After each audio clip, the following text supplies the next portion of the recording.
It's official. We now know the exact location and timing of the Yellowstone supervolcano's next eruption, and it's called a supervolcano for a reason. It will be thousands of times more powerful than a typical volcanic eruption. When this happens, the planet will face massive disasters. Earthquakes, tons of magma flows, ash and clouds that will block out the sun. The sky will be gray for a long time. We will have a shortage of food because of the lack of sunlight. Planes won't be able to fly. Some species of animals and trees may disappear. One disaster will follow another, like falling dominoes, one by one. Terrible times await Earth, and okay, stop. It's clear, we got it. But when will all this happen? Don't worry, you won't be left without an answer. When ordinary volcanoes erupt, it's always a disaster, but only for those places that are located near the epicenter. Multiply the damage from an ordinary volcano by thousands and you'll get a supervolcano eruption. Yellowstone is one of the largest volcanic systems in the world. It's erupted 3 times in the last 2.1 million years. The last time was 640,000 years ago. The ash covered an area comparable to about half of the United States. Fortunately, there were no people there, but nature got hurt. A similar eruption of a similar supervolcano occurred about 74,000 years ago. It was the Toba supervolcano in Indonesia that caused an apocalypse the human race barely managed to survive. According to some theories, only a few thousand people stayed alive at the time during the volcanic winter, but it's not confirmed. Since Yellowstone is a volcanic system located in a vast national park, it was important for scientists to find out exactly where the first spark would come from. They found out that Yellowstone's magma doesn't accumulate in one place, but hides in several separate underground reservoirs. The reservoir in the northeast of Yellowstone, next to a beautiful place called Sour Creek Dome, is the riskiest. Here, the red-hot magma comes into contact with the hot rocks of the mantle, which are located deep in the ground. Their high temperature keeps the magma in a liquid state. Imagine that you put a pot of hot milk on the stove. Nothing cools down, but only gets hotter, so the milk may soon begin to rise and flow out of the pan. The same thing is happening with the magma under Sour Creek Dome. Magma doesn't cool down there, and at some point it may start to come out. It'll be like a broken pipe from which a fountain of boiling water gushes. But how did scientists find out? The magma reservoirs are located at a depth of about 6 miles, and this whole area is incredibly hot. They used a special method called magnetotellurics. So, Earth's rotating core creates a magnetic field that surrounds our planet. Magma flows around the core, and it contains many magnetic minerals that also create magnetic fields. Scientists use special instruments that sense those fields emanating from the magma, like a metal detector senses lost jewelry on the beach. Using magnetotellurics, they scanned Yellowstone and discovered 4 large magma reservoirs. 3 of them emitted powerful electromagnetic waves, and in the 4th, which is in the northeast, they recorded a much stronger signal from the magnetic field. This is where the eruption is supposed to occur. But fortunately, it won't happen soon. Perhaps in tens of thousands of years, perhaps in hundreds. Phew, you can relax. No volcanic apocalypse is coming soon. But how do scientists know when this magma will start to erupt? Magma doesn't have a timer, and the volcano doesn't wake up with an alarm clock. So, magma flows inside the pores of solid rock. It resembles a dishwashing sponge with lots of small holes through which water passes. Magma penetrates these pores and fills them. For magma to start erupting outward, it must fill at least 40% of these pores. About 20% of them are filled now. But these hot rocks continue to heat the magma and keep it liquid, so it can flow between the pores. At some point, it will connect with other pools of the liquid magma and become a large stream that will rise to the top. How can we prevent this from happening? It seems that the solution here is to cool the balsam rocks, but it's impossible to do so. They are several miles deep, they are incandescent, and there are too many of them. And in any case, trying to cool a part of the Earth's core sounds like a very bad idea. All we can do is accept that nature has its own plans. If the eruption occurs in tens or hundreds of thousands of years, then perhaps humanity will find a way to solve this problem. If not, then we should prepare for the consequences. A huge global catastrophe starts with a massive, large-scale explosion. The erupting magma produces a gigantic amount of ash. A powerful burst of energy collapses the Earth's crust over the magma reservoir. This leads to the formation of a giant caldera. You've probably seen a huge crater in a volcano. So, this is the caldera. The natural disaster is so loud it deafens everyone who's nearby. The blast wave rises ash and pumice stone at a speed exceeding the speed of sound. Volcanic materials reach incredibly high altitudes in minutes. Then, this pillar of ash spreads and plunges a huge territory into darkness. The incandescent particles in the lower part fall under their own weight and heat the air around them. It's almost impossible to breathe. The red-hot pieces of pumice stone and ash set fire to the surroundings. All this hot mass turns into pyroclastic flows that destroy and burn everything in their path. Forests, houses, roads, everything turns into coal. No planes can fly there. Tiny particles can penetrate engines. Besides, it's impossible to see through such a dark gray, hot cloud. It's also dangerous to drive cars. Volcanic particles can burn tires. Luckily, thanks to seismic technologies, people have learned in advance about the eruption, so everybody has evacuated. The column of ash that has reached the edge of space continues to expand in different directions. The wind helps the volcanic dust expand.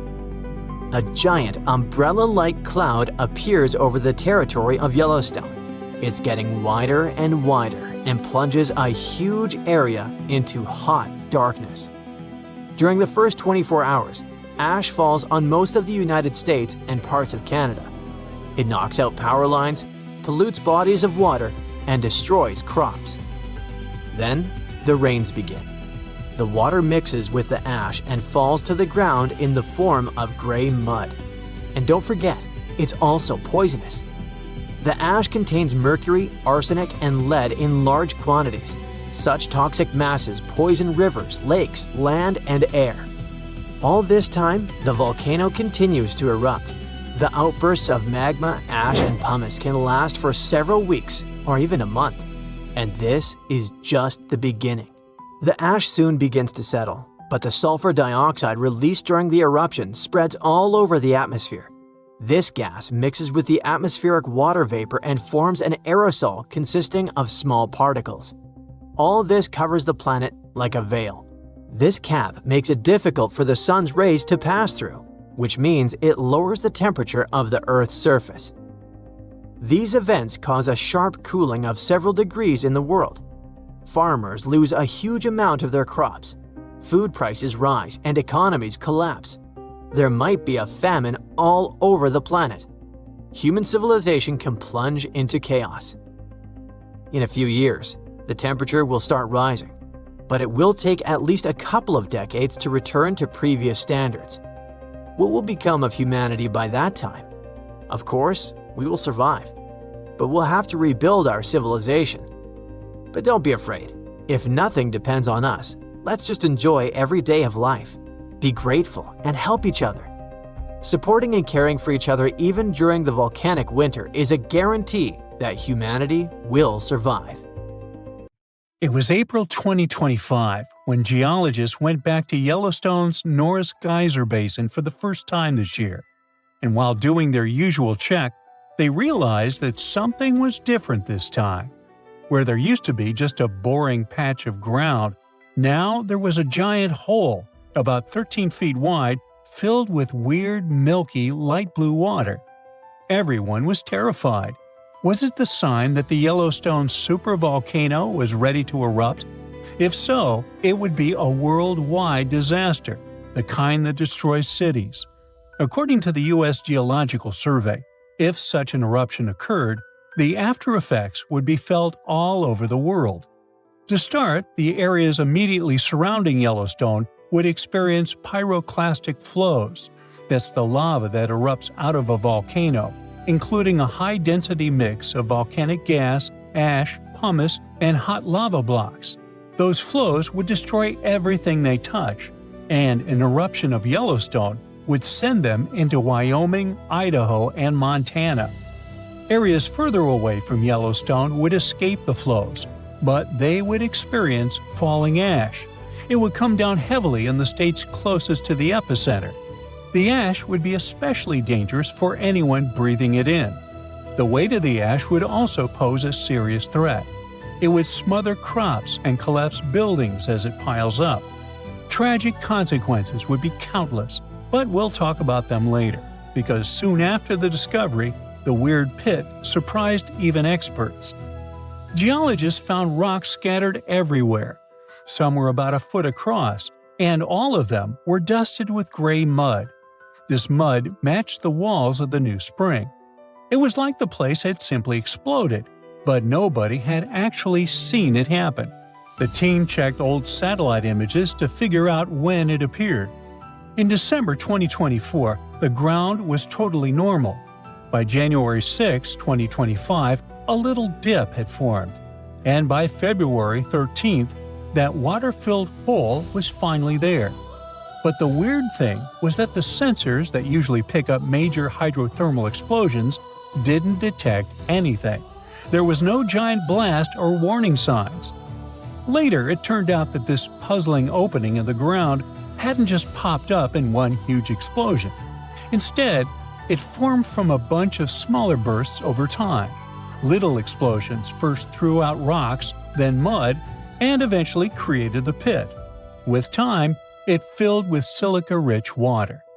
That was a huge relief for everyone.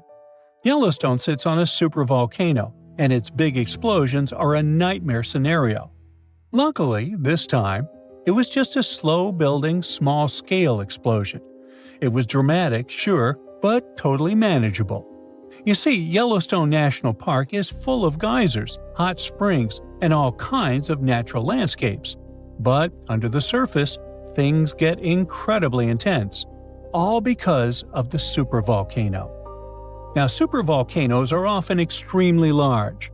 They often have no cone at all, since they're typically the remains of gigantic magma chambers. Once, those chambers flared up, leaving behind a caldera. They're usually located over hotspots. It's no surprise that supervolcanoes can produce super eruptions, and when they do it, they blow more than 240 cubic miles of ash, molten rock, and hot gases up into the air.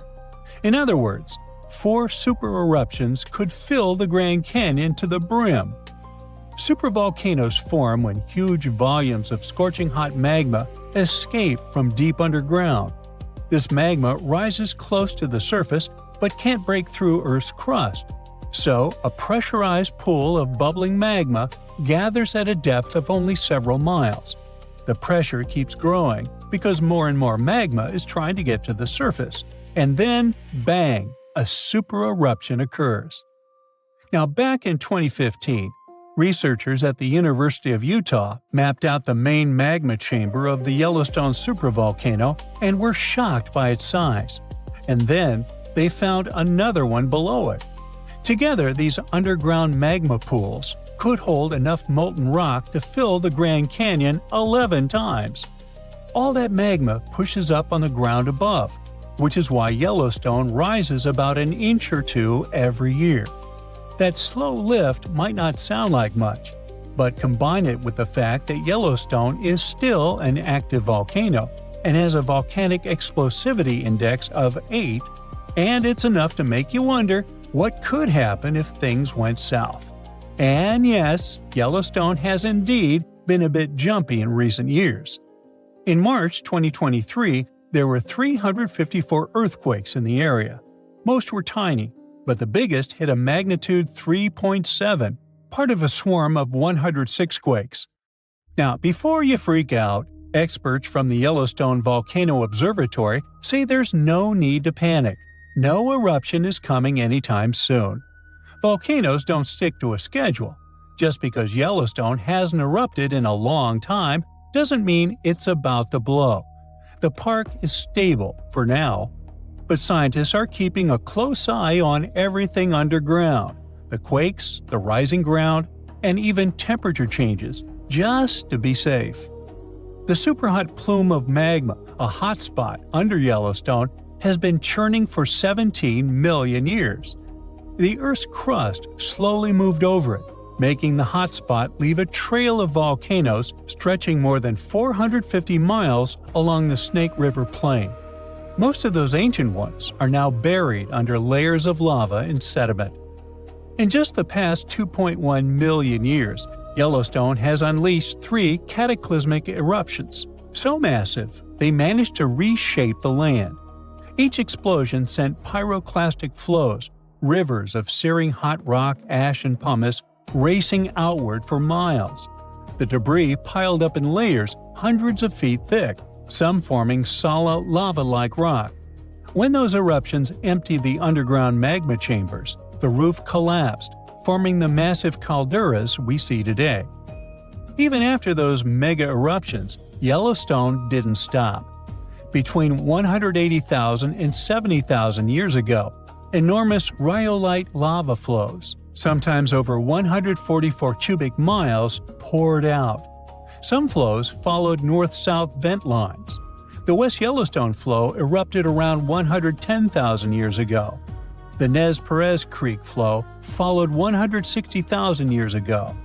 If you stand at Madison Junction on the caldera's northwest rim, you can see it, a cliff that formed when the Lava Creek Tuff eruption collapsed the land 640,000 years ago. And inside the caldera, you'll see the hardened lava flows snaking across the floor. Figuring out when a supervolcano might blow is like being able to read nature's warning signals. Thousands of years before a massive eruption, the heat underground starts building, and the magma chambers become like ticking pressure cookers. Little signs start showing up. Gas bubbles escape as the pressure shifts, and earthquakes shake the ground. The land above slowly rises. Cracks appear. Hot springs and geysers start acting up, heating even more than usual.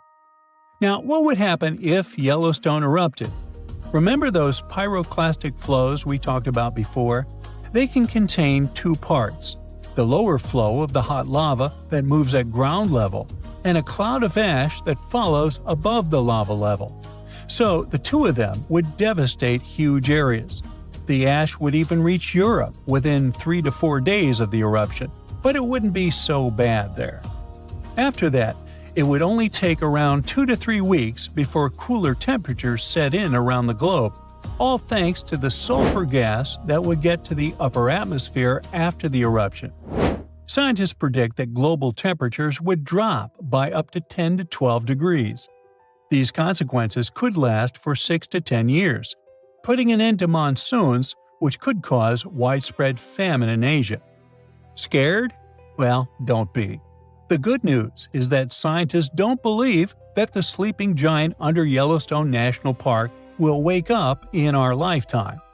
Experts say the next Yellowstone eruption won't likely happen for hundreds of thousands of years. And even then, it may not be that bad, because scientists have discovered that the magma lurking within Yellowstone is actually split up amongst 4 different chambers. Not only that, but some of the reservoirs of magma are likely to cool down and solidify, lessening the chances of an eruption. So, while an eruption does sound like it would change the landscape of the world, it's very unlikely to happen anytime soon. We all know that space missions come with a hefty price tag. To break it down, a ticket to space for an astronaut starts at around $20 million and can soar up to $50 million. NASA may be a well-funded organization, but you can bet they're always on the lookout to cut costs and save millions wherever they can. Plus, NASA has long realized they do not need to go to Saturn's moon to study if there's life there. We already have the suitable conditions for extraterrestrial life in Wyoming. If that resonates with you, then you already understand why NASA is so interested in Yellowstone. To explore life beyond Earth, we need to study environments that mimic extraterrestrial conditions. That's where all those hot springs come into play. Now, it's not the entire park that piques NASA's interest. Let's leave the bears, moose, and other Earthlings to our local biologists. The real hotspot is the geysers, where microbial life flourishes. Oh, by the way, Yellowstone has more geysers and hot springs than the rest of the world combined. In some of them, water can reach temperatures as high as 192 degrees Fahrenheit. You might think, hey, that's only good for steeping tea. But here's the thing. Life in the form of microbes not only survives but thrives in these extreme conditions, having adapted specifically to them. So, could these microbes help us find life on other planets? Absolutely. Now, let's shine the spotlight on the real superstar, the Grand Prismatic Spring. It's packed with silica, which gives it that stunning color. Silica reflects sunlight, especially the blue wavelengths, which is why it looks so vibrant. The coolest part, though, is not the color, but the fact that this spring can teach us a lot about how life evolved. Way back around 4.5 billion years ago, I wasn't around then, living things didn't know how to harness energy from sunlight yet, so they were using chemical processes instead, just like they do now at the Grand Prismatic Spring. But why are we talking about other planets? Well, if life on Earth kicked off in a comparable way to what we see in Yellowstone, there's a good chance we could find something similar elsewhere in the universe. And if we could nail down exactly how life started here, we could really fine-tune our search for life on other planets. Geysers, very similar to those in Yellowstone, can be found on moons like Enceladus, which orbits Saturn, and Triton, which is a moon of Neptune. But how do they compare to the geysers we see in Yellowstone? Well, back in 1989, NASA's Voyager 2 spacecraft made a groundbreaking discovery when it spotted geysers on Triton. This was the first time anyone had seen a geyser outside of Earth, not counting the volcanic eruptions on Jupiter's moon, Io, that were found by Voyager 1 in 1979. Since then, more geysers have been found on other moons in our solar system. In Yellowstone, geysers are heated by hot water from deep within the Earth. However, geysers on some of the outer moons get their heat from tidal forces, the gravitational pull from the big planets they orbit. You know how ocean tides on Earth are affected by the moon and the sun? Well, these moons experience something similar, but on a much larger scale. Beneath the icy surfaces of these moons are warm, salty oceans that stay liquid because the thick ice above keeps them insulated. As the moons move closer and further from their parent planets, the constant tugging creates heat, causing the warm water below to shoot out into space whenever there's a crack in the ice. This icy crust and the warm water underneath are a bit like a frozen pond on Earth. But could there be life swimming around in these hidden oceans, just like there are critters thriving beneath the ice of a pond? That's something scientists want to find out. NASA hopes to send advanced spacecraft to explore these distant moons and look for signs of life. But those warm oceans are buried miles beneath the frozen surface. So, how do we reach them? The answer may lie in geysers. In February 2019, a group of planetary scientists decided to visit Yellowstone in the winter to study the similarities between Earth's geysers and those in space. They know that Yellowstone's geysers are home to some tough little microbes called extremophiles, which thrive in extreme conditions like hot or acidic water. The researchers wanted to learn as much as they could about these microbes and the environments they live in. They brought along a bunch of scientific tools to measure things like temperature, pH levels, and oxygen in the water. They also used special instruments to analyze the chemicals in the ice and rocks and sniff the air for gases. Plus, they collected samples of rock, ice, and water from the geysers, catching tiny droplets on sheets of foil coated in geyser spray. Their main target was the Great Fountain Geyser in Yellowstone's Midway Geyser Basin, which puts on a spectacular show 2 to 3 times a day. However, visiting in winter posed some challenges.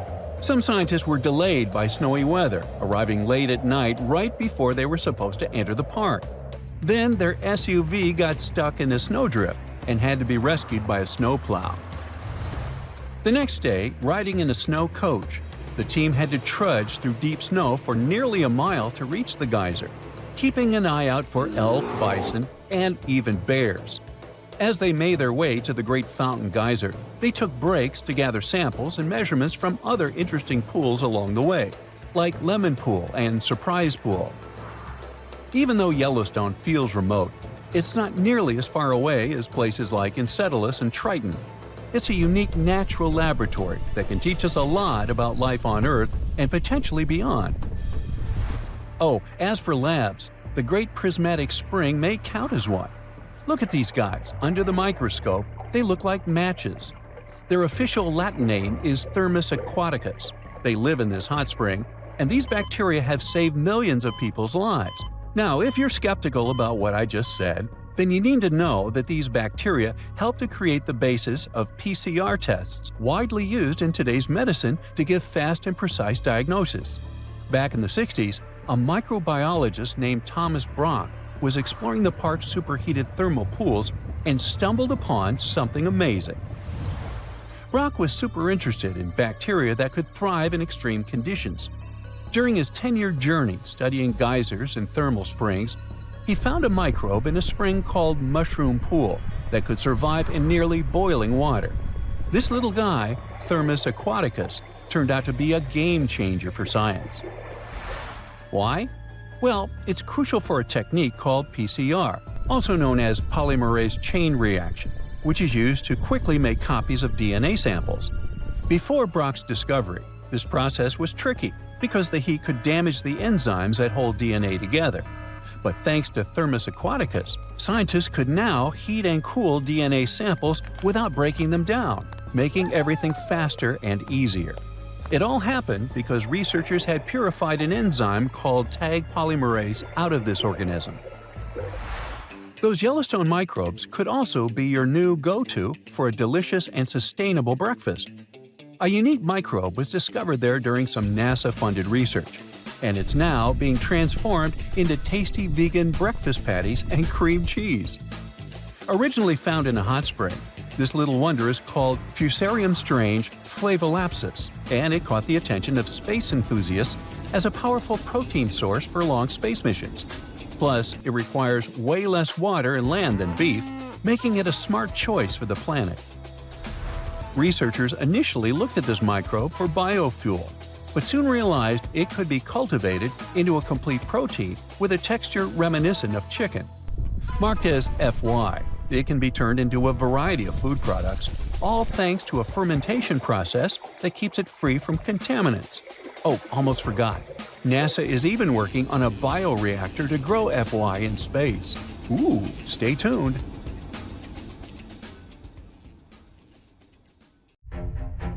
The latest super eruption of Yellowstone occurred 640,000 years ago, and it was long before Homo sapiens saw the light of day. But we were around during another, no less devastating natural disaster.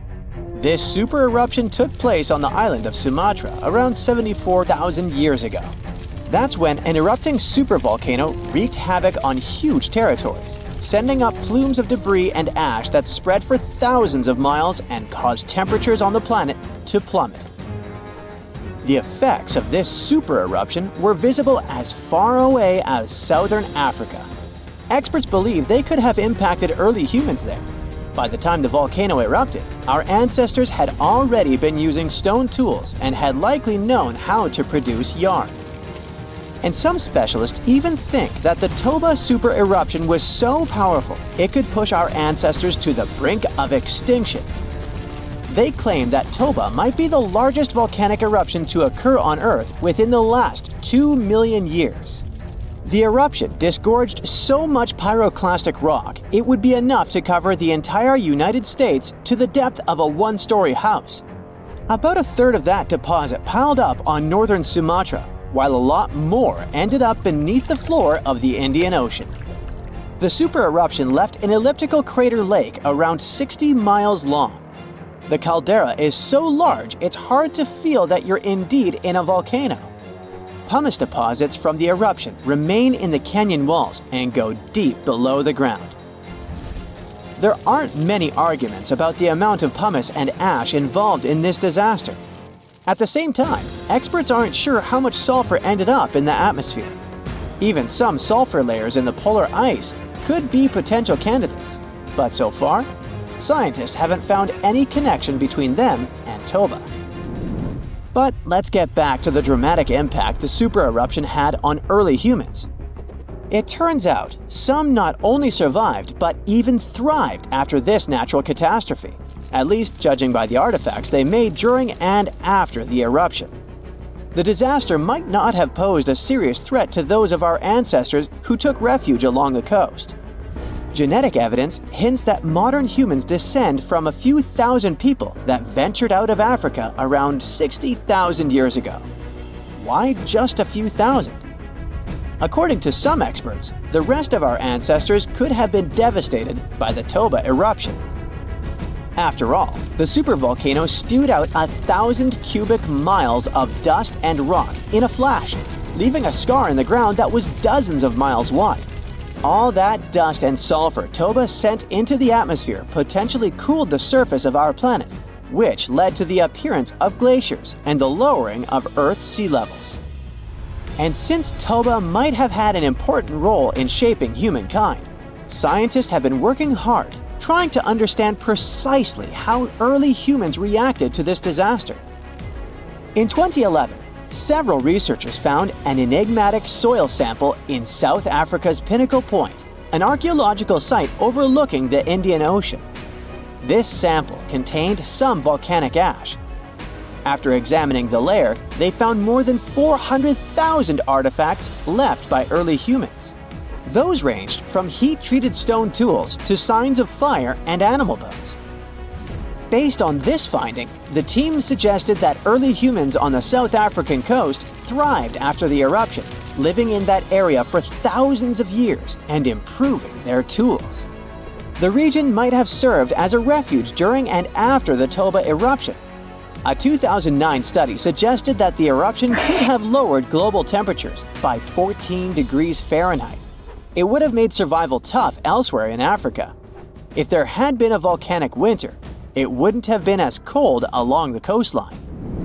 On the other hand, newer studies claim that Toba spewed out so much sulfur into the atmosphere that the resulting aerosols could have stuck together, which would have limited their cooling effect in the long term. In other words, right after the eruption, temperatures would have plummeted, but only in some regions. And after 3 years or so, the effects of the eruptions would have calmed down altogether, becoming not dangerous to humans. Well, apparently, more research is needed. Meanwhile, let's figure out if we should watch out for any volcanoes these days. Last year, thousands of small earthquakes shook the ground near Iceland's Svartsengi geothermal power plant. Magma rose to the surface there, and now it has opened wide fractures slicing through the small town of Grindavik. The ground there is still swelling, and an eruption might happen with little notice. But of course, that's not all. Over the planet, 45 other volcanoes keep rumbling. For example, Italy's Vesuvius, that infamous thing that finished the city of Pompeii in 79 CE. Over the last 17,000 years, the volcano has experienced 8 explosive eruptions, followed by powerful pyroclastic flows, dense masses of super hot ash, lava fragments, and gases flowing at high speeds. The volcano's last eruption happened in 1944. Mount Rainier is one of the most dangerous volcanoes in the USA. Its high elevation, chemical composition, and proximity to Washington's Seattle and Tacoma suburbs, and the volcano's ability to produce massive pyroclastic flows make Mount Rainier a threat to consider. The heat from this volcano could potentially melt the ice and snow covering it, leading to rapid downstream flows of debris, mud, and rocks. The Novarupta volcano in Alaska's Katmai National Park and Reserve formed in a 1912 eruption, which was the world's largest in the 20th century. The volcano sent almost 7 cubic miles of ash and debris into the air. It also produced such a powerful ash flow that it created the Valley of 10,000 Smokes. Mount Pinatubo is located in a populated region in the Philippines. It became notorious after a 1991 massive eruption, which was the second largest eruption of the 20th century. More than 700 people lost their lives during that natural disaster. Today, more than 21 million people live within 62 miles of Pinatubo. Mount Agung, a continuously erupting volcano in Indonesia, had its last major eruption in 1963. It was one of the most tragic eruptions in the country's history. It lasted for 11 months, producing ashfall and pyroclastic flows that led to the loss of more than 1,000 lives and serious property damage. People saw ash plumes above the volcano throughout 2018, following the eruption in November 2017. Japan's Mount Fuji hasn't erupted since 1707. That year, a massive earthquake likely set it off. In 2014, experts warned that Fuji could be at risk of another eruption following the 9-magnitude earthquake that shook Japan in 2011. Experts believed the earthquake had raised pressure below Fuji. The eruption in 1707 sent so much ash and debris into the air that all this mass even reached Tokyo. Should Fuji erupt again, it would affect more than 25 million people in the surrounding areas. The eruption of Washington's Mount St. Helens in 1980 was one of the most destructive volcanic events in U.S. history. 57 people, as well as thousands of animals, lost their lives during that natural disaster. The eruption also destroyed around 200 square miles of forest. Experts think that Mount St. Helens' history of massive eruptions means that future catastrophes are bound to happen. The next explosive eruption might send large amounts of ash all over the Pacific Northwest. No wonder the volcano is under close monitoring. One of Indonesia's most active volcanoes, Mount Merapi, has been erupting for centuries. NASA claims that the biggest risk of this volcano is pyroclastic flows, which can spread over vast areas and harm loads of people. For the last time, Merapi erupted in January 2024, sending plumes of smoke into the air. These days, more than 24 million people live in the area surrounding this volcano. So, you might have heard that Yellowstone National Park is sitting on top of a giant supervolcano. That's the reason why the area can boast powerful geysers and hot springs. But it also means that underneath Yellowstone, there is an enormous magma chamber. In 2015, researchers from the University of Utah found out that this chamber was much bigger than everyone had previously thought. They even found one more reservoir with magma under the top one. Apparently, the more spacious the chambers are, the more magma they contain. Together, the two reservoirs store a glob of magma that could easily fill the Grand Canyon not once, but 11 times. But you know the most worrying thing about the magma chambers? They tend to push against the ground above them. As a result, the land in Yellowstone rises about 1 to 2 inches a year. On top of that, Yellowstone has the status of an active volcano, and its volcanic explosivity index, yes, there is one, is 8 out of 8. Such a high number means that if this volcano erupted, it would be an apocalyptic event.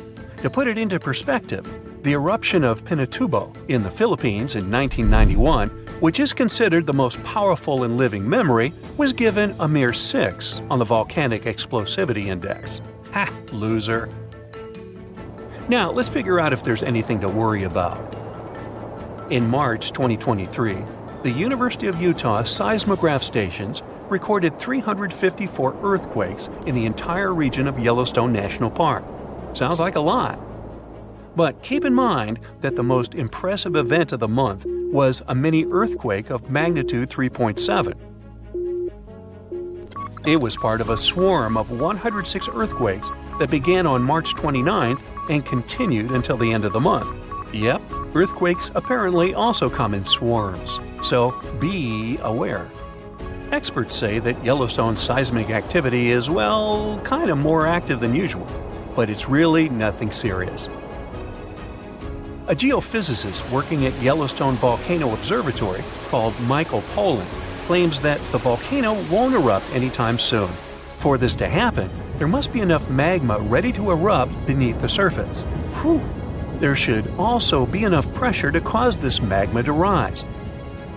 But neither of these conditions exist today. According to the expert, Yellowstone is stable now.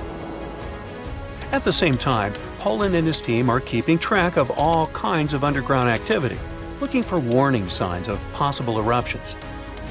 Some of them can be the frequency of earthquakes and ground deformation. Thousands of mini earthquakes, coupled with extreme changes in the surface of the ground in that area, can be alarming. The team also monitors the temperature of the park's thermal features. That's another noteworthy sign of a potential disaster: park-wide changes in geyser activity, as well as gas and thermal emissions. So, despite the media claims that Yellowstone is due to erupt soon because the last eruption happened 70,000 years ago, that's not how volcanoes work. Experts say that it's one of the most popular misconceptions about volcanoes. They don't follow timelines. If a supereruption did happen, though, the most worrying thing for us would not be the lava flows, and not an earthquake that would most likely accompany the natural disaster. No, the worst consequence of such a supereruption would be ash and ashfall. Let's have a look at what it was like when the Yellowstone volcano erupted many years ago. There have been at least 3 supereruptions in the history of the volcano. The most powerful of them was 2,500 times more devastating than the terrifying eruption of Mount St. Helens in Washington state in 1980. As for the most recent supereruption, it was dubbed the Lava Creek eruption. It formed the Yellowstone caldera after spewing out an insane amount of dust, volcanic ash, and rock into the air. Recently, scientists have also learned about 2 other previously unknown supereruptions that happened around 9 and 8.7 million years ago. The younger of the 2 is now considered to be the largest recorded event of the whole Snake River Yellowstone volcanic province. Anyway, let's have a look at what was going on all those millions of years ago. Because I wasn't around then, so we're all assuming this stuff based on evidence. The first signs of the disaster appeared long before the catastrophe broke out. For thousands of years, the heat had been welling up from within the planet's insides. It'd been melting rock beneath the planet's crust and leaving behind huge chambers. They were filled with a pressurized mixture of semi-solid rock, magma, water vapor, and different gases, including carbon dioxide. All this scorching underground soup was expanding since more and more magma arrived with time. The land over the volcanic system was rising upward almost unnoticeably. A year before the supereruption, Yellowstone gave a warning, a burp maybe, but that long ago there was no one who could interpret these signals. Plus, those alarming processes were mostly going on underground. For example, decompression releases gas bubbles. While bursting, such bubbles can often power particular kinds of eruptions. Months before the eruption, small-scale earthquakes became more frequent and more intense. The ground in many spots all over the supervolcano got hotter than it used to be. Surface lakes and groundwater also became warmer. If people had been around at that time, they would have noticed unusual steam fogging in that area. Not long before the eruption started, the growing pressure pushed the ground over the magma chamber up. This created a dome-shaped uplift. Narrow cracks started to open along the edges of this dome. Imagine opening a bottle of soda after you've shaken it. Something like that was happening near the volcano. Think Mentos and Diet Coke. The pressure was released through the fractures when gases were bursting out from under the surface. So right before the disaster, the ground around the Yellowstone volcano lifted. Geothermal pools and geysers heated up to boiling temperatures and got more acidic than usual. The magma started to rise toward the surface. At one point, the rock roof of the magma chamber couldn't resist anymore, and the eruption kicked off.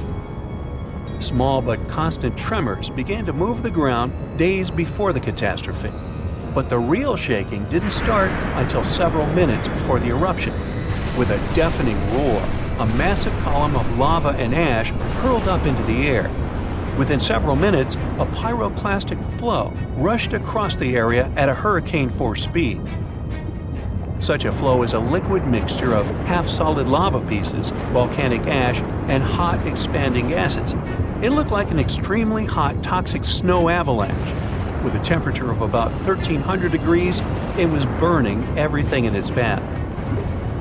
The volcano kept pumping ash for days on end. For all living creatures, ash fallout was one of the most dangerous consequences of the eruption. Volcanic ash turns into glassy cement within seconds of being inhaled. Most animals didn't have a chance to survive. Even thick trees started to collapse under the weight of this dense substance. It only took a couple of days until a thick layer of ash covered huge territories. After the ash got into the stratosphere, the temperatures all over the world started to drop. The eruption was rich in sulfur, which is an effective sunblocker.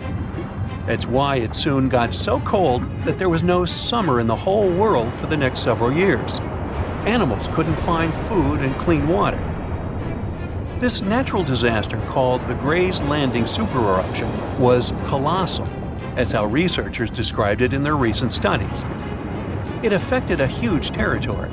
The streams of lava enameled an area as large as New Jersey in scorching hot volcanic glass. It instantly sterilized the land surface, wiping out all the plant life that had been thriving there before. Now, if such an eruption were to happen these days, it would cover Colorado, Utah, and Wyoming with almost 3 feet of toxic volcanic ash. Many regions would be plunged into darkness. Even the coast, where most Americans live, would experience problems with the spread of the ash cloud. It would destroy crops and contaminate pastures, ruin power lines and electrical transformers. Well, so I'm sure you'll agree with me, it's a good thing that such a disaster isn't expected to occur anytime soon. Hey, we got enough other stuff on our plate. So, you notice anything weird? Recently, there have been alarming changes in the water levels in different parts of Yellowstone Lake. At the same moment, the water level can be rising on one side of the lake and falling on the other. Ooh, it looks as if the lake basin gets lifted by some underground forces. Can it be a sign of a looming disaster? Geysers, mud pots, and hot springs turn Yellowstone National Park into some extraterrestrial world. And all these wonders are fueled by a mighty supervolcano. Supervolcanoes produce super eruptions. When it happens, they launch more than 240 cubic miles of ash, molten rock, and hot gases up into the air. To make it easier to imagine, 4 super eruptions could fill the Grand Canyon to the brim. The Yellowstone giant was thought to be responsible for at least 3 enormous eruptions and countless smaller ones. In that region, the volcanic deposits are scattered over tens of thousands of miles. Scientists believe they had been created by many weak eruptions. But after doing more research, experts found out these deposits had been left by 2 previously unknown super eruptions. Those probably took place about 9 and 8.7 million years ago. This discovery means that the area around the Yellowstone volcano used to face a super eruption every 500,000 years. But over the last 3 million years, the hotspot has seen only 2 super eruptions. It makes scientists believe these catastrophic events are slowing down, or just maybe one is overdue. Anyway, if the Yellowstone supervolcano went off with as much power as it had 2.1 million years ago, it would spit out more than 588 cubic miles of boiling lava. That's more than 4,500 times the volume of Sydney Harbor. That's a lot of lava. Whether it's likely to happen or not is another question. There's no doubt that something is going on with the volcano. The water level changes in Yellowstone Lake mean the caldera is lifting under the surface. And the caldera is what's left over after a volcano erupts and then collapses. The Yellowstone caldera is not just going up, creating a dome-shaped uplift. It also moves up and down in a kind of breathing motion. It might be because the magma is seeping into the crust, or because this magma is heating up the Yellowstone hydrothermal system, making it expand and raise the crust. Yellowstone has the status of an active volcano. Its volcanic explosivity index is 8 out of 10. Such a high number means that if this volcano erupted, it would be an apocalyptic event.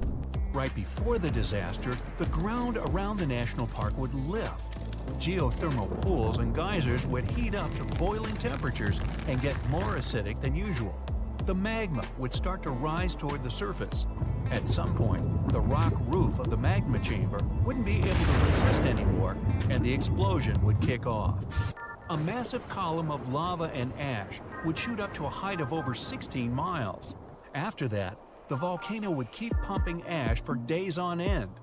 The mixture of lava, ash, and gas would be hotter than 1800 degrees Fahrenheit. It would travel through the area at a speed of 300 miles per hour, faster than a racing car. The air near the center of the eruption would heat up to 570 degrees Fahrenheit. One of the most dangerous consequences would be ash fallout. Volcanic ash can turn into glassy cement within seconds after being inhaled and getting in the lungs. People and animals would have problems with breathing. Okay, so that's an understatement, just so you know. Buildings would start to collapse under the weight of this dense substance. It would take just several days until a 10-foot layer of ash covered the territory of about 50 miles around the center of the eruption. After the ash got into the stratosphere, the temperatures all over the world would start to drop. If the eruption was rich in sulfur, an effective sunblocker, it would get so cold there would be no summer in the entire world for the next several years. The monsoon seasons would change. Agriculture would face serious problems. There would be issues with food supplies. Over the past 50 years, the Yellowstone caldera has risen almost 2 feet. It shouldn't alarm you, though. Experts are sure it's a natural behavior for Yellowstone. Periods of dome-shaped uplift are followed by the caldera lowering. Scientists think the supervolcano doesn't present any danger at the moment. For an eruption to happen, the magma inside has to be at least 50% molten. With Yellowstone, this number is just 5 to 15%. The probability of the eruption is 1 in 730,000. Safe to say, it's a long shot. Even better, a recent study made the researchers believe the hotspot might be in a state of decline right now, even despite all the breathing and dome-raising activity. Still, there have been tons of discussions about what people could do to prevent the disastrous supereruption from happening. And the most popular and seemingly effective idea was to cool the Yellowstone supervolcano down. Unfortunately, there's a catch. The volcano leaks out only 70% of the heat which comes from its magma-filled chambers, but the rest of the heat stays inside. As soon as it reaches a particular threshold, the volcano erupts. If it was possible to extract at least 35% of the Yellowstone volcano's heat, the eruption could be avoided. The cooler the magma is, the thicker and stickier it gets. It stops being so fluid and doesn't try to get out to the surface anymore. After considering these facts, NASA scientists came up with a plan. They suggested drilling a 6 miles deep well and pumping down cold, pressurized water. The temperature of the water that would get back to the surface would be approximately 662 degrees Fahrenheit. This way, the heat would be gradually extracted from the volcano. And if a geothermal plant was built on the site, it would generate plenty of electric power. It would be very simple to produce, and its price would be very alluring, about 10 cents per kilowatt hour. At first glance, it was an amazing idea. But sometime later, it started to receive a lot of criticism. Imagine drilling through the Earth's crust, getting deeper and deeper, and then wham bam, you hit a hypothermal pocket. Uh-oh, get ready for a catastrophe. This can release gases that are likely to cause a series of super powerful explosions. In the worst-case scenario, it may even trigger a full-scale volcanic eruption. Now, you already know about its catastrophic outcomes, from fountains of lava and avalanches of molten rocks to climate changes all over the globe. Yeah, not good. Or let's say you're drilling a well to deliver cold water to the volcano, and then you suddenly hit its magma chamber. In this case, instead of cooling the giant down, you'll make the top of the magma chamber much more fragile than it used to be, and the whole construction will be at risk of collapsing at any moment. And don't forget that your drilling may also release toxic gases. They often accumulate at the top of the reservoir with magma. Can it get any worse? Well, yes it can. The whole process would stretch for more than 16,000 years. This method is too risky to cool the volcano down as fast as people would probably want. And scientists aren't even 100% sure that when the cooling system construction is finished, the volcano will stay cold for at least another 100 years. And last but not least, the project of making the Yellowstone supervolcano a bit cooler would cost a mind-boggling $3.5 billion. A huge price for something that might not work out altogether. Oh, by the way, Yellowstone isn't the only volcano that has a lava dome that's lifting at the moment. Lava domes are created when magma gets to the surface and then gathers around the vent. Scientists have found one of those inside an underwater volcano in Japan. This dome is more than 2,000 feet high and more than 6 miles wide. Even though the Japanese supervolcano seems to be sleeping, experts don't let their guard down. A volcanic system can go from being calm and docile to teetering on the edge of an eruption in the blink of an eye. Another massive dome is growing in the central Andes, on top of the planet's largest active magma store. The Altiplano Puna Plateau, well there's a tongue twister, and where the dome was found, is the second highest plateau in the world, and the dome itself is more than half a mile tall. You might wonder how come experts have known nothing about this enormous uplift until recently. The answer is simple. It was hidden within the plateau. It's an arid region littered with volcanoes, and it stretches for thousands of miles. Yep, another case of hiding in plain sight. Stop for a second and look at the ground beneath your feet. Is it a quiet suburban street, a flat basketball court, or maybe a peaceful stretch of farmland? You probably feel safe because there isn't a giant smoking mountain on the horizon, but that safety is an illusion. Yeah, sure. Yellowstone, Vesuvius, or Mount Fuji, those are the celebrities of the geological world. Giants that dominate the skyline and sometimes blow their tops. But what about a hidden threat? One that doesn't look like a volcano at all. It's invisible, it's silent, and thousands of these traps are scattered across the planet, lurking right under the foundations of our biggest cities.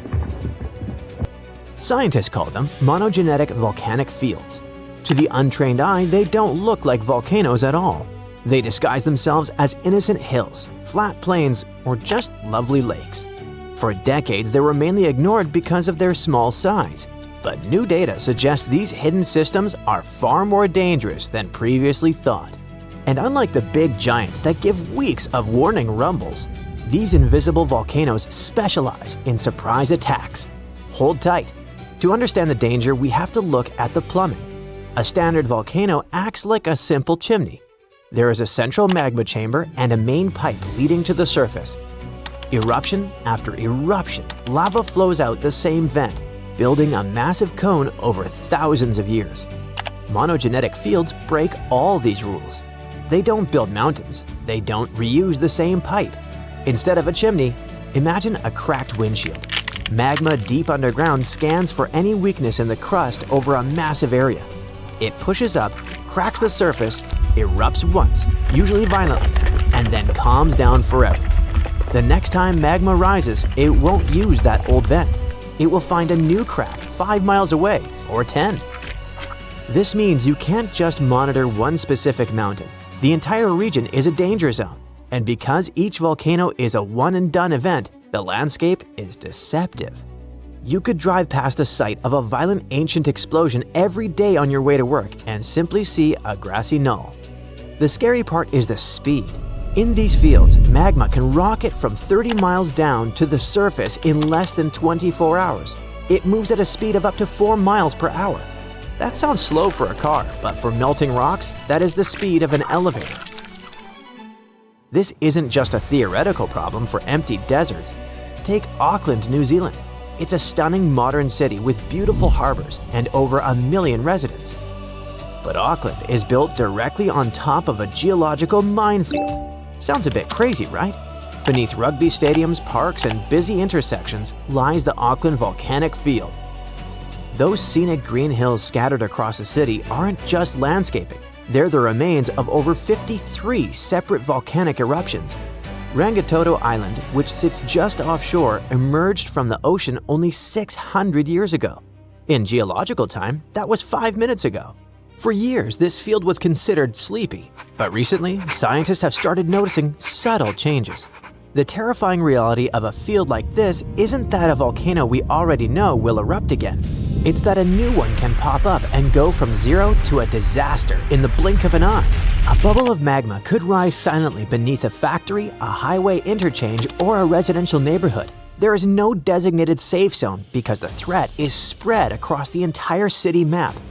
History gives us a brutal example of how fast this happens. In 1943, a farmer named Dionisio Pulido was plowing his cornfield in Mexico, on the outskirts of Mexico City. It was a normal Tuesday. Suddenly, the ground cracked open right in front of him.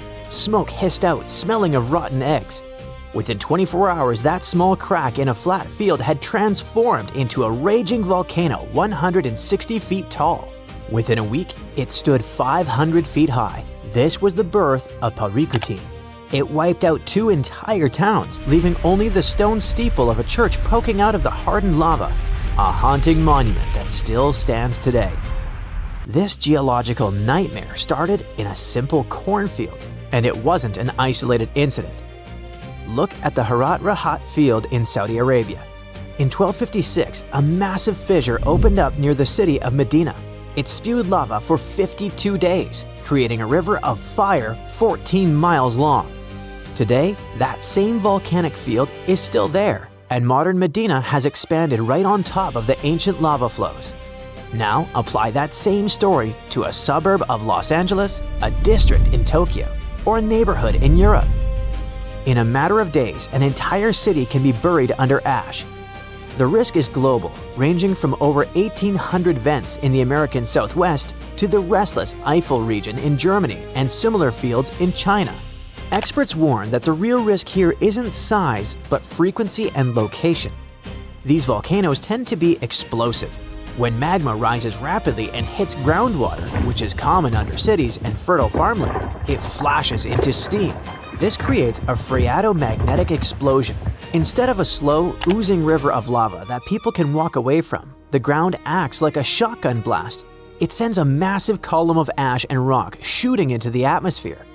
In our modern world, this is a recipe for chaos. We rely on delicate systems, air travel, GPS signals, just-in-time supply chains. You don't need a supervolcano to crash the global economy. A small eruption near a major logistics hub is enough. Remember the 2010 eruption in Iceland? That wasn't even a big explosion by historical standards. Yet, the ash cloud grounded over 100,000 flights, and 10 million passengers were stranded.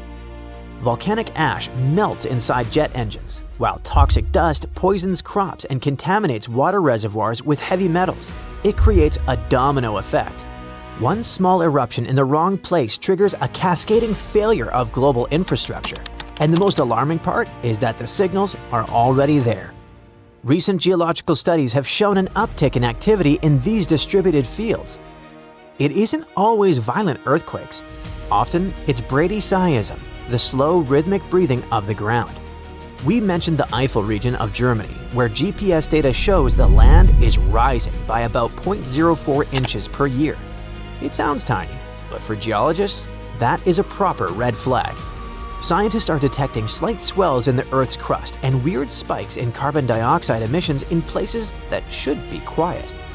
Magma is moving, but because these systems are so spread out, monitoring them is a nightmare. We have sensors all over Yellowstone. We watch Vesuvius 24/7, but almost no one is watching a random patch of desert in Arizona or a forest floor in Germany. These invisible volcanoes are poorly studied. We lack the baseline data to know if a tremor is just a truck driving by or the start of a Paricutin-style event. This lack of data means that when an eruption starts, authorities might have almost zero warning. In a polygenetic volcano, the mountain swells for months. In a monogenetic field, magma can shoot from the deep mantle to the surface in hours. By the time the evacuation order is written, the lava could already be breaking through the pavement. It isn't that hard to imagine the logistical nightmare. A city not known for volcanoes suddenly receives an alert. A vent is forming downtown.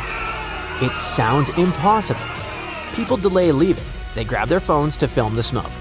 Then, explosions start. The ash creates a blackout. Power grids fail as wet ash shorts out transformers. Roads gridlock instantly. This scenario isn't science fiction. It's exactly what hazard models predict for places like the Auckland Volcanic Field or parts of the Trans-Mexican Volcanic Belt. We are building denser and denser cities on top of geological landmines. This doesn't mean we need to start digging bunkers, but it does require a shift in perspective. We have spent so much time worrying about the celebrity volcanoes that we forgot about the quiet ones. The Earth is a living, shifting engine that doesn't care about property lines or city limits. Scientists are now pushing for better monitoring networks, using satellites to track even the tiniest ground deformation in these boring, flat fields. Because the only way to survive a surprise attack is to see it coming before the ground cracks open. Peace and quiet on the surface doesn't always mean peace and quiet underneath.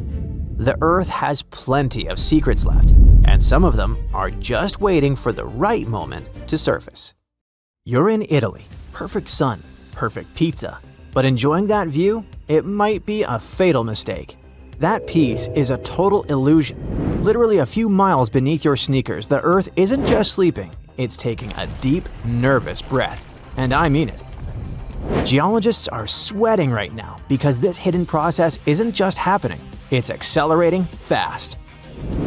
When most people think about volcanoes in Italy, they think about Mount Vesuvius and that tragic story of the ancient city of Pompeii. Ash falling from the sky, a city frozen in time, a tall volcano standing over the Bay of Naples. Vesuvius looks dangerous, and it makes sense that people focus on it. But Vesuvius is not the biggest threat in the area. The real danger is harder to see. Just west of Naples is an area called Campi Flegrei. The name means burning fields. If you visit, it doesn't look like a volcano at all. There's no mountain, no cone, no rivers of lava. Instead, you see towns, ports, roads, and neighborhoods. People live their everyday lives there. That's because Campi Flegrei is not a normal volcano. It's a supervolcano. Forget the classic pointy mountain. Regular volcanoes build up, but supervolcanoes blow down. They leave behind a massive bowl-shaped depression called a caldera. Campi Flegrei is so vast you could stand right in the center and never realize you're on top of a volcano. In fact, a huge chunk of Naples is built right inside it. Can you picture this? Homes, schools, and highways sit on ground that is still active. It's like a giant chest taking a breath, rising and falling. Scientists call this Bradyseism. Entire neighborhoods have shifted up or down by feet over the centuries. But how? That rhythm is changing fast. Around 2022, scientists started paying much closer attention to the area. Seismic activity was increasing, and new tools made it possible to look at the data in better ways. Researchers gathered records of more than 54,000 earthquakes. Most of them were small. Many were too weak for people to even feel. When all of that data was put on a map, it looked like chaos. Thousands of tiny dots spread everywhere, with no clear pattern. To the human eye, it was just noise. Too much information to make sense of. So scientists turned to machine learning. Instead of looking at each quake one by one, AI models were used to scan the entire dataset at once. The goal wasn't to predict an eruption. It was to see how stress was moving underground. That's when something new showed up. Hidden inside all that messy data was a large circular fault system, a ring-shaped crack in the Earth's crust that outlined the edge of the caldera. It had always been there, but it was buried in the noise. Once the AI pulled it out, it changed how scientists understood the whole system. This kind of ring fault matters a lot. It acts like a pathway. Pressure from deep underground, magma, hot water, and volcanic gases can move along it more easily than through solid rock. Instead of pressure spreading out evenly, it gets focused along this ring. That alone would be concerning, but the story doesn't stop there. The new study uncovered something scary under Pozzuoli. The city is sitting on a crossroads of deep cracks in the earth, including the newly discovered ring fault. Scientists used to think this area was low risk, but the new numbers tell a different story. Pozzuoli sits on the weakest spot of the whole system. Since the rock is already so broken up underground, the pressure has an easy way out. That means when the magma chamber breathes, this city takes the hardest hit. Residents aren't just neighbors to the volcano. They're sitting right on top of the exhaust pipe. Based on this new data, scientists are saying that magnitude 5 earthquakes are not just possible, they're likely. To many people, that number doesn't sound all that scary. We see headlines about magnitude 7s and 8s in the Pacific all the time. But Campi Flegrei plays a completely different set of rules. The danger here isn't just the size of the quake, it's the location. In places like Tokyo, quakes are usually deep, so by the time the waves reach you, they feel like a rolling motion. But here, earthquakes are incredibly shallow, sometimes starting just a few thousand feet below the pavement. That makes a huge difference, because the explosion is happening right under your feet. The ground doesn't roll, it jolts hard. It's a violent vertical kick that amplifies the damage. Even a small quake here hits with the intensity of a truck crash. And that kind of force is bad news, also because of the buildings. Many structures in this area are old, historic treasures, sure, but dangerous. They were built centuries before modern seismic safety codes were even a concept. We're talking about things that were never designed to move. Thick stone walls, aging water pipes, and rusted gas lines. None of this handles shaking very well.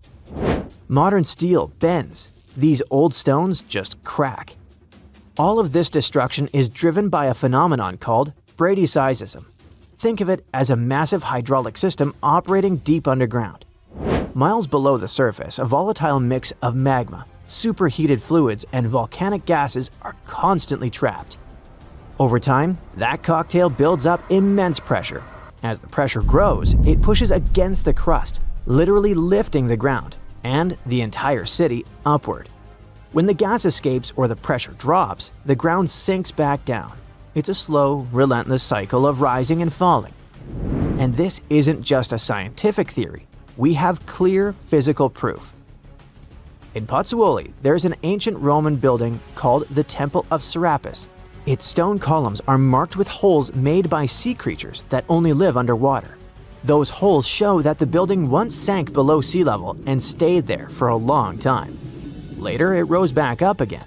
The ground didn't move suddenly, it moved slowly, over centuries. The earth here has always been unstable, slowly breathing in and out.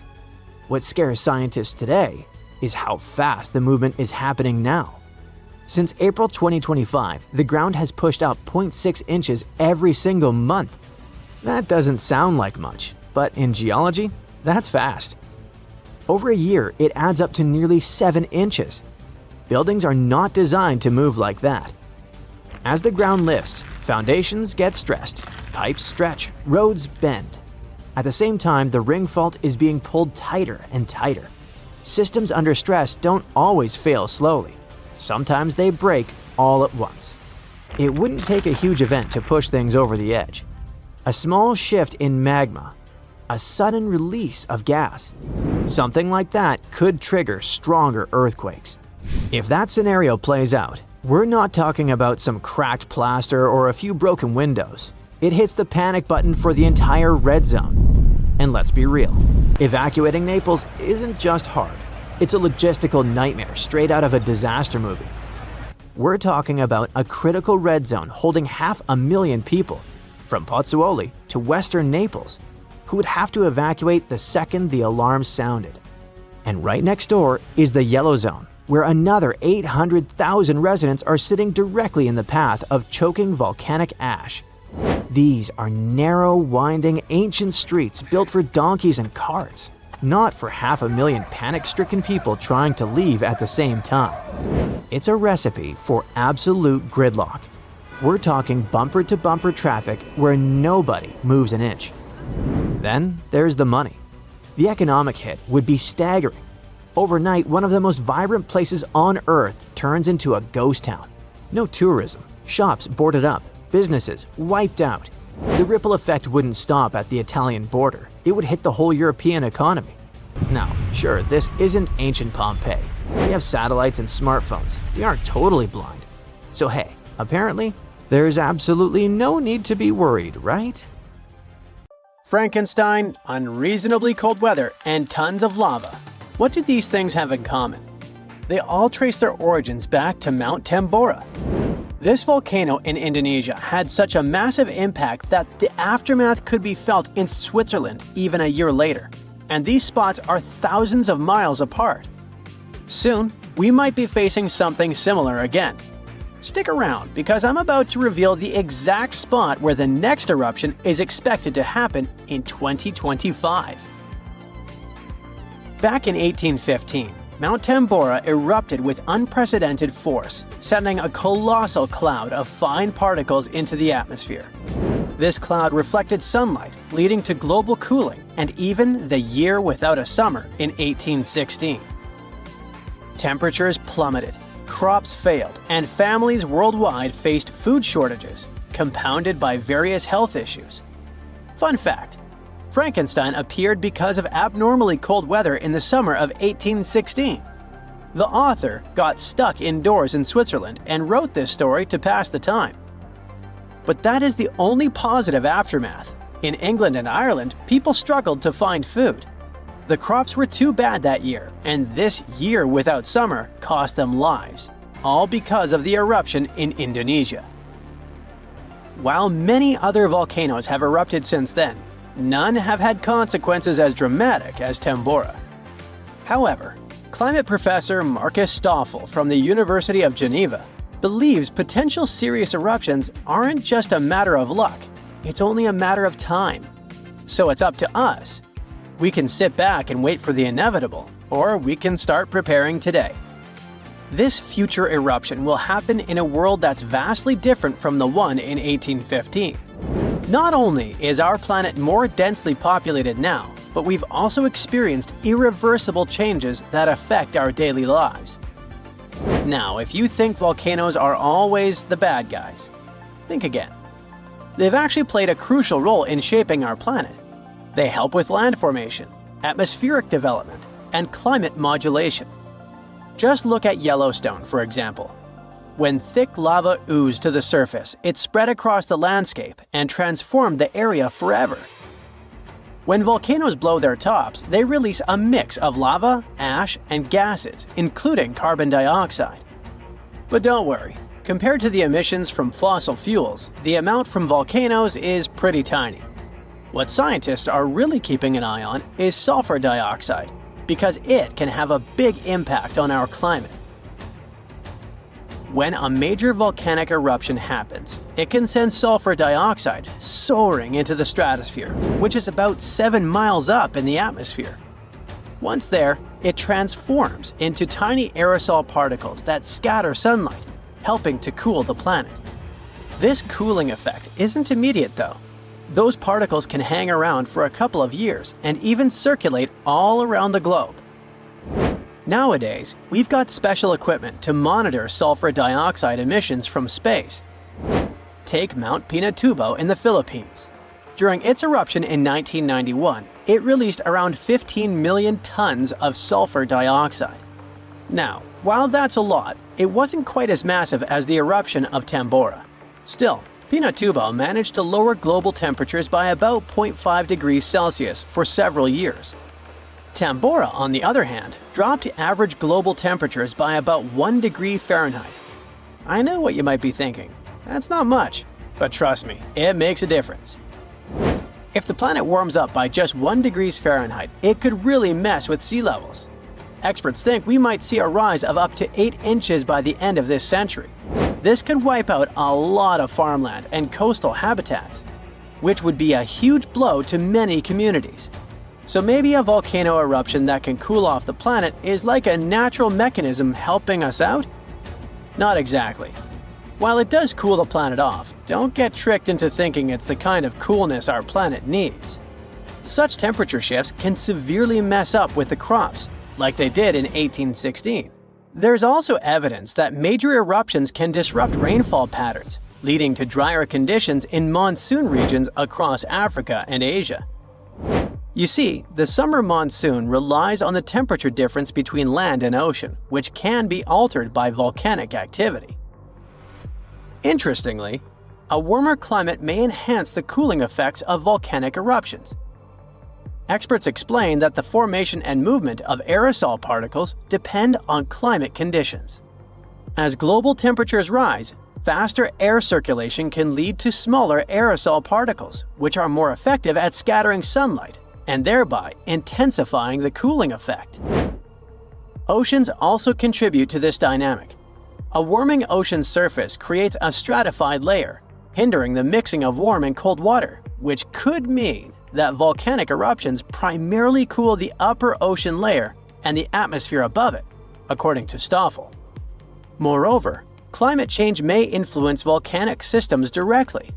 The melting of ice can trigger more eruptions by reducing the pressure that allows magma to ascend more easily. Additionally, increased rainfall associated with climate change can seep into the ground and interact with magma, potentially sparking eruptions. While the prospect of a cooling period due to a volcanic eruption might seem beneficial amid climate change, scientists warn that the effects could be dire. The immediate consequences could be severe, particularly for the estimated 800 million individuals residing near active volcanoes. A major eruption could devastate entire cities. For example, Campi Flegrei, located near Naples, Italy, is showing signs of increased activity and threatens the lives of about 1 million people. Now, if you're from Oregon, beware, as experts say this state might experience volcano eruptions. Are you scared? Don't be. It's actually not as scary as it seems. Let me explain why. There are more than 80 volcanoes in Oregon, but we're not interested in a single one of them because it's an underwater volcano that is likely to erupt in 2025. Axial Seamount is the most active volcano in the Pacific Northwest, yet it remains largely unknown to the public due to its location approximately 300 miles offshore and nearly a mile beneath the ocean's surface. While its upcoming eruption is expected to pose no threat of a tsunami or significant land-based earthquakes because of its depth and distance from the Cascadia Fault, the data gathered from studying its eruptions can enhance our monitoring of potentially more hazardous volcanoes. Let's call it a friendly eruption, shall we? In reality, predicting eruptions is a complex endeavor. We often encounter alarming headlines, such as, "Yellowstone is about to erupt." Should we take these claims seriously? Not really. Yes, Yellowstone sits atop an active supervolcano that has experienced 3 major explosive eruptions in the past 2.1 million years. The last eruption occurred approximately 70,000 years ago, with the most significant explosion taking place around 631,000 years ago, forming the massive Yellowstone Caldera. Naturally, many people are curious about whether Yellowstone will erupt again and when that might happen. Fortunately, scientists are employing new techniques to delve into these questions. A recent study suggests that Yellowstone is unlikely to experience another major eruption anytime soon. The reason is that the magma beneath the park is divided into a network of separate chambers. While there is a substantial amount of magma present, it's not sufficiently interconnected to support an eruption. Previous studies proposed that the existence of a massive layer of magma beneath Yellowstone, but these latest findings change that notion. To gain a clearer understanding of the subterranean dynamics, researchers utilized a technique called magnetotellurics, which employs Earth's natural electromagnetic fields rather than seismic waves. Since magma is a good conductor of electricity, this method is particularly effective for mapping molten rock and comprehending underground activity in volcanically active regions. By using magnetotellurics, scientists created a detailed map of the magma under Yellowstone, enabling them to make more informed predictions about future eruptions. But what will happen if an eruption similar to Mount Tambora occurs? By and large, there will be huge climate chaos. Yeah, the best scientists are looking for the solution should it really happen, but they don't have it yet. So technically, we're not ready for the second Mount Tambora. But for now, we're pretty much safe. No major eruptions are predicted. Whew! At the end of December 2021, an underwater volcano with a rather exotic name, Hunga Tonga, woke up after several years of sleeping. It did that with so much energy and strength that people heard the eruption from over 100 miles away.